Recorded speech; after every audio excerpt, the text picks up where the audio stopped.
So I go to the bar, you know, it's a punk rock dive bar kind of thing. I'm wearing a suit and tie. This chick's like, "What's up with that?" I'm like, "Well, I'm a Jehovah's Witness," jokingly. You know, I'm sitting here drinking, smoking. She says, "Jehovah's Witnesses can't drink and smoke." I'm like, "I know that. It's my day off." Long story short, we end up back at her place, and I'm like, "Well, do you have anything more comfortable for me to like lay down in?" And she's like, "Yeah, I've got this onesie pajama. It's got little sock monkeys on the feet. You know what I mean?" So I'm wearing this thing, and we're doing some crazy ass kinky shit.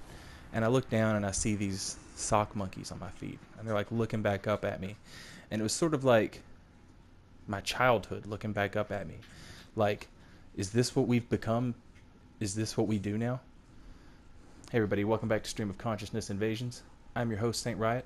Today we're continuing our lore invasions from the consumed King's Garden, the back door of Lothric, right after we fight the Dancer. I have given up all pretense.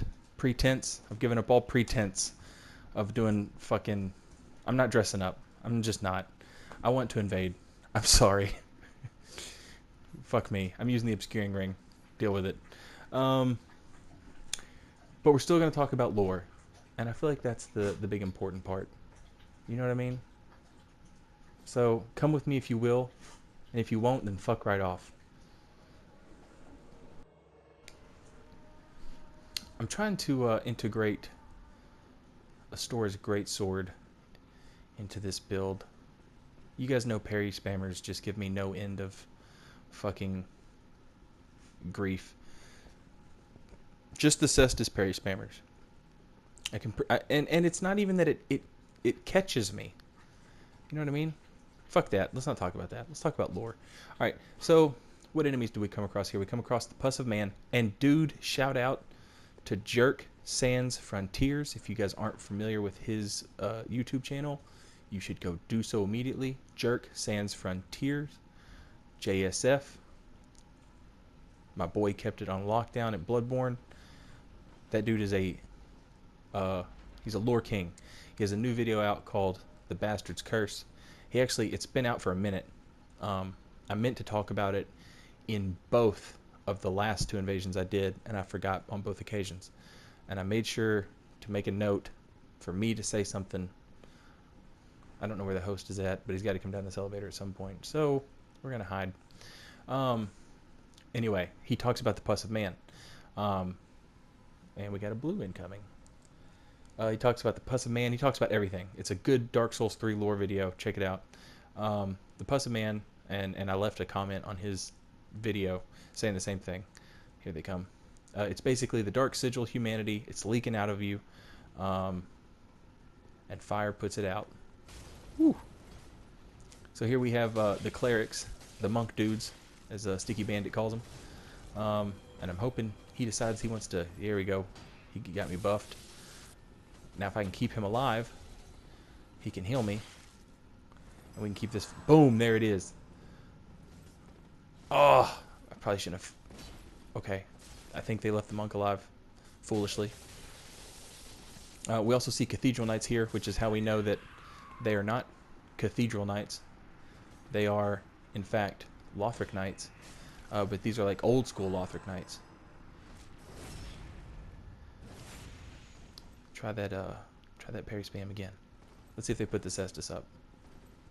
Or if this just makes them more parry happy. They are not putting it up. Charge that R2 just in case they wanted to go for it. And the monk's not dead, so this is just the easiest invasion in the world to win. Yeah, he's still healing me. Cleverly, she decides to run away. So this entire area is poisoned, is toxic. That's something for us to think about over the course of these invasions. Because why would this place be poisoned, toxic?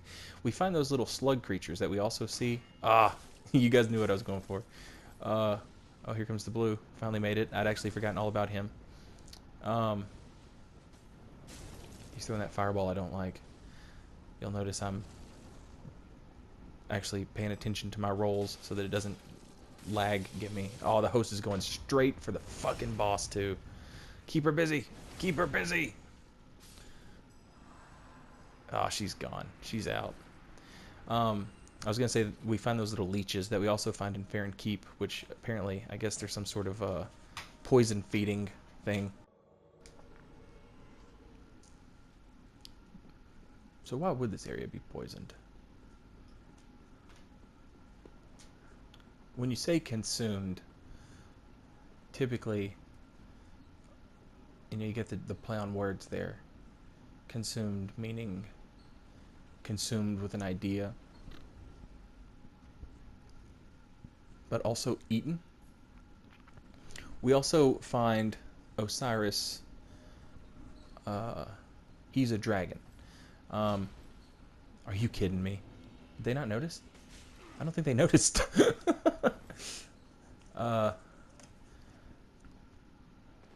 So Osiris became obsessed with the work the scholars were doing at the Grand Archives with crystals and the Moonlight Greatsword and everything else that Seath was about. And one thing I think we can take from that we touched on a little bit, Seath could curse us. And you remember in the Grand Archives I was talking about how his knowledge was sort of a curse? And in Dark Souls 1, I believe it was his breath attack could actually curse you. It could, which when we get cursed, we become crystalline. We sort of crystallize. Which I guess that could be. But is there any items that, like, what cures a curse? Purging Stone, right? That's what used to cure it. But curse is different now. Curse doesn't take away half your fucking health. And I think that was probably like a, hey, let's tone it down a little. Maybe not a lore decision, maybe a marketing kind of thing, you know what I mean? Not marketing, but you get what I'm saying. I'm not one of those people that's like, hey, it's been casual for the dumbed down audience. I'm not like that, but I think, I thought that Phantom was the host. The Phantom has to come down through here. They just have to. If they don't, they're going to take fall damage. Which they're going to take fall damage anyway, they just don't know it. I wonder if I can shoot through those pillars right there. I doubt it, but I mean, it's worth a shot. I like 99% doubt that I can, but I'm probably going to try it anyway. But yeah, Seath can curse us with crystals. Crystals are a curse. Or crystals manifest.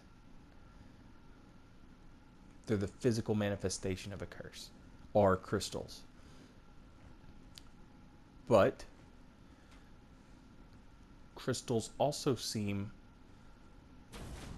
Fuck. Crystals also seem to be like not parallel to, but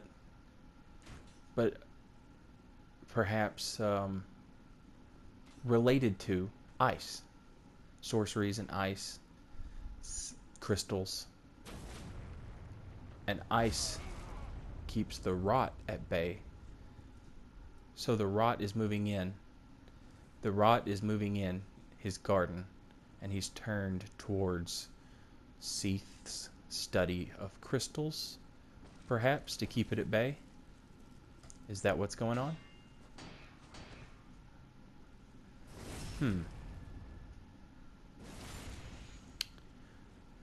Interesting if true. That's my take on it. I'm doing really sneaky invader shit. I haven't had an opportunity to do this in a while, and I've missed it. As you guys may or may not know, if you guys watch any of my other videos, I've been playing some Bloodborne recently. And I love playing Bloodborne, and I love it. I love it. I love it. But one thing playing Bloodborne has done is it's made me miss my actual invasions. I love invading, obviously. But I wanted to do like some actual invasions the way I wanted to do them, like real deal fun time invasions. So that's why we're not dressed as a cathedral knight. We've already been a cathedral knight, you know what I mean? We're still wearing the entry dark ring just because I like it now. This will probably be like a go-to. I don't care to blow a ring slot on it. It's cool to look nice. I probably won't fuck with it if I'm in like a real deal gank squad. I'll probably take it off, maybe. Just depends on how how well that gank squad has their shit together. GG. I don't know why I had to bust out all the old school invader tricks for just a solo host, but it's been a long time since I got to use them, since I got to be a fucking dickhead, and I've missed it. Hello, host. So Osiris, in the white dragon breath spell description, it goes out of its way to tell us that he was deluded. Okay? Sippy sippy. Get parried. Get charcoal pine bundle reposted. Goes out of its way to tell us he was deluded. He was fooled. Now, who was he fooled by? Had to have been fooled by the scholars. That's the only people we know that he had anything to do with. That did not break him from... Excuse me. Holy God. I kind of got a kick out of that. I parried him, and he was like, don't care. Still going to mash R1. Try it again? Oh. We should have got it, but we didn't. It's fine. And thus began the rolling, and the rolling, and the rolling. He had to have been fooled by the scholars. It also tells us that... come on.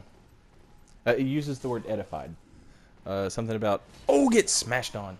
Cease research seemed to strike a chord with old Big Hat, who in his mad, disrobed state made divine works such as this, his own. Osiris was no doubt edified by this, meaning he thought he was onto something. Edified, I don't have a dictionary handy, but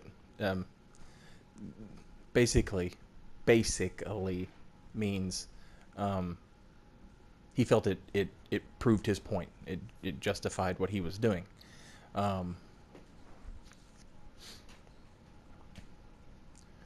But what's more interesting, I mean, that's interesting, but we can't really deduce anything from that. That doesn't mean anything to us. Basically, Osiris Osiris found the spell, started using it, and thought, hey, this proves that turning into a dragon is the way to go. That doesn't make any sense. Maybe it does, but I don't see it. Why would that one spell... But I guess if you're fucking crazy, you know what I mean? It doesn't have to make sense. He's crazy. He's consumed, quote unquote. So we find some assassin gear in this poison pit, which is that fits the lore of Osiris, people trying to assassinate him, which is one of the reasons he was all about dragon scales in the first place. Was he attributed a tribute. There was this thing that he laid upon attribute. Okay. Oh, you fucked up, host. Osiris attributed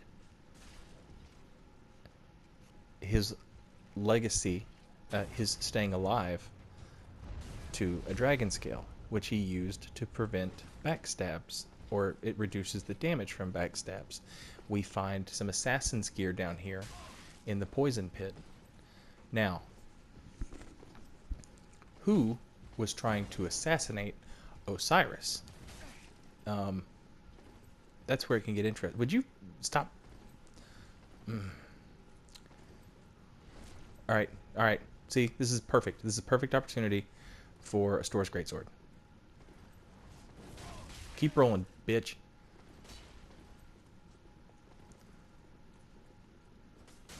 All right, he's changing weapons. He's in his inventory. It's not going to do you... So actually, in this instance, the game is pretty fucking straightforward. The claws that we find, it says that they are favored by basically spies. It calls them intelligencers, but spies, from an eastern land. And then we find the shadow set here as well, which straight up tells us that these people from the eastern land wanted him dead, but none of them ever managed to get the job done. So pretty straightforward lore as far as that's concerned. Again, we find that set in the claws in the toxic pit underneath that cathedral knight. And it looks like they've just tossed his body to the poison slugs to feed upon. Um, why all the pus of men here, though? That's a totally different thing. Um, JSF, Jerk Sans Frontiers, he mentions that this is like the farthest point from fire. This is the only area that wasn't purged with fire at some point. Try rolling again. Try rolling again. Try rolling one more goddamn time. You fool. You madman. Now what are you going to do? So the pus of man may be more prevalent here because there's no fire here. Yep. Don't ask me how, but that got him. Wouldn't it have felt better to have just died with a little bit of dignity? Anyway.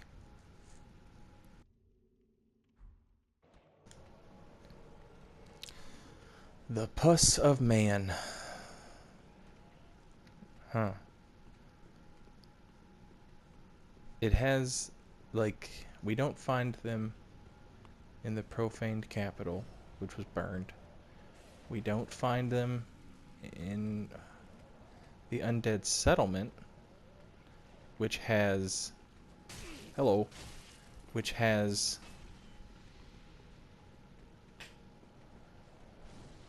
oh shit, it's that one. God damn it. Hate that fireball. Fuck you. We don't find them in the undead settlement, which has evangelists, which are actively burning it away. Y'all want to play the ranged game? We will play the ranged game.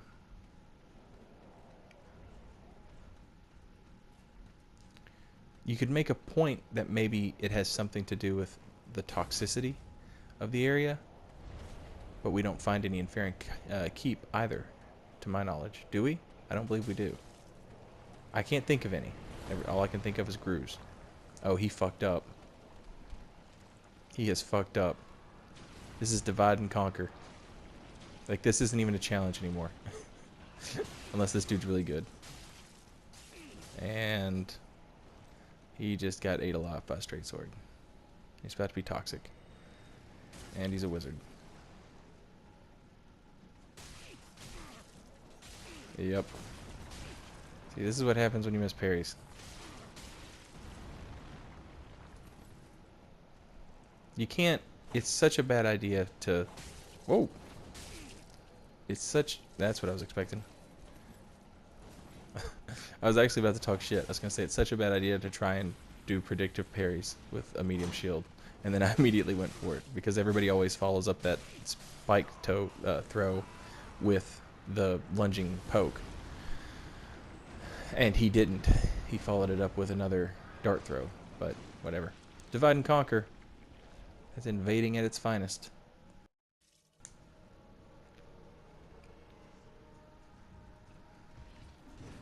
Hello.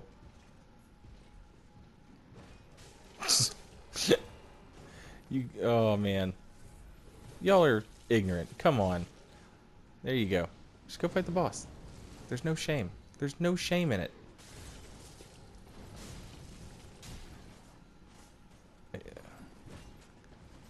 Just beat up on Hawkwood a little bit, and then they have to come save him.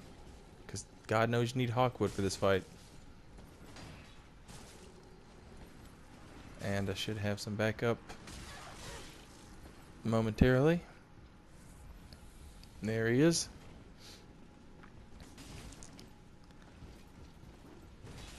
Oh, Goldilocks got crushed.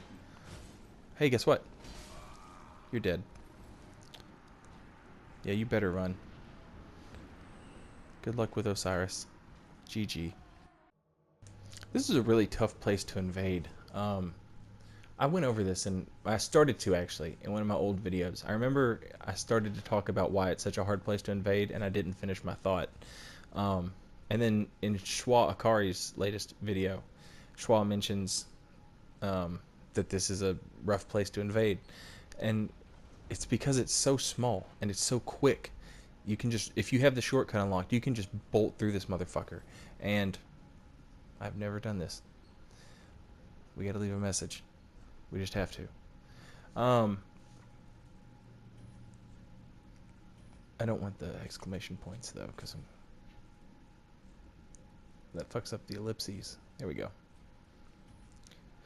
Yeah. Anyway, it's so short, and if you run into somebody, like, you know how I always talk about how it's the most fun types of invasions are the ones where you play along with the party as a sort of like obstacle for them for the entire portion of the level. If you can do that here, everything is so concentrated that it actually, it's really fun. But all right, if he throws out another cestus, yep. Guess what? You're gonna learn a lesson today.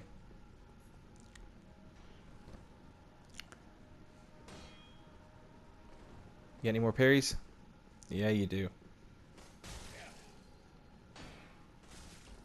I'm gonna try.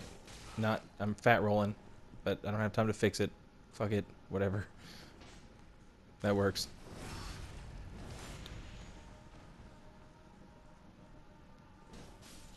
Later. Don't spam parry at me. It's an insult to me and you and this game. Stop doing it. I haven't talked about lore at all. What I was touching on was this is a very short level, and so if they're ahead of you by like any real stretch of land, you're never going to catch them if they don't want you to. And then alternatively,